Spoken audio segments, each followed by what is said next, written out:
භාග්‍යතුන් වහන්සේගේ රූප ස්වභාවය කොයි වාගේද කියන කාරණාව කවදාවත් වචනයෙන් කියලා ඉවර කරන්න බෑ.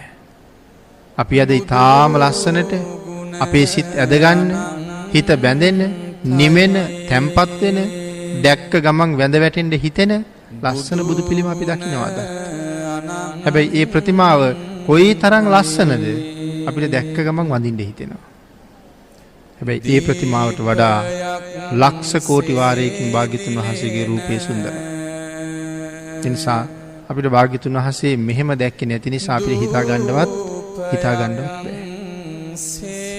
බුදුරජාණන් වහන්සේගේ ශ්‍රී දේහයේ වටේට රශ්මි මාලාවක් තිබුණා, රියන් 4ක් වටේට පැතිරෙනවා. ඒකට කියන්නේ ව්‍යාම ප්‍රභා කියලා. රියන් 4ක් ශරීරයෙන් එළියට ඒ රශ්මිය ගලනවා.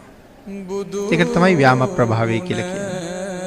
ඒ රශ්මි මාලාවෙන් එළියට රියන් 80ක් දුරට තවත් රශ්මි මාලාවක් විහිදෙනවා. ඒකට කියන්නේ අසිති හස්ත්‍ය ප්‍රභා කියලා.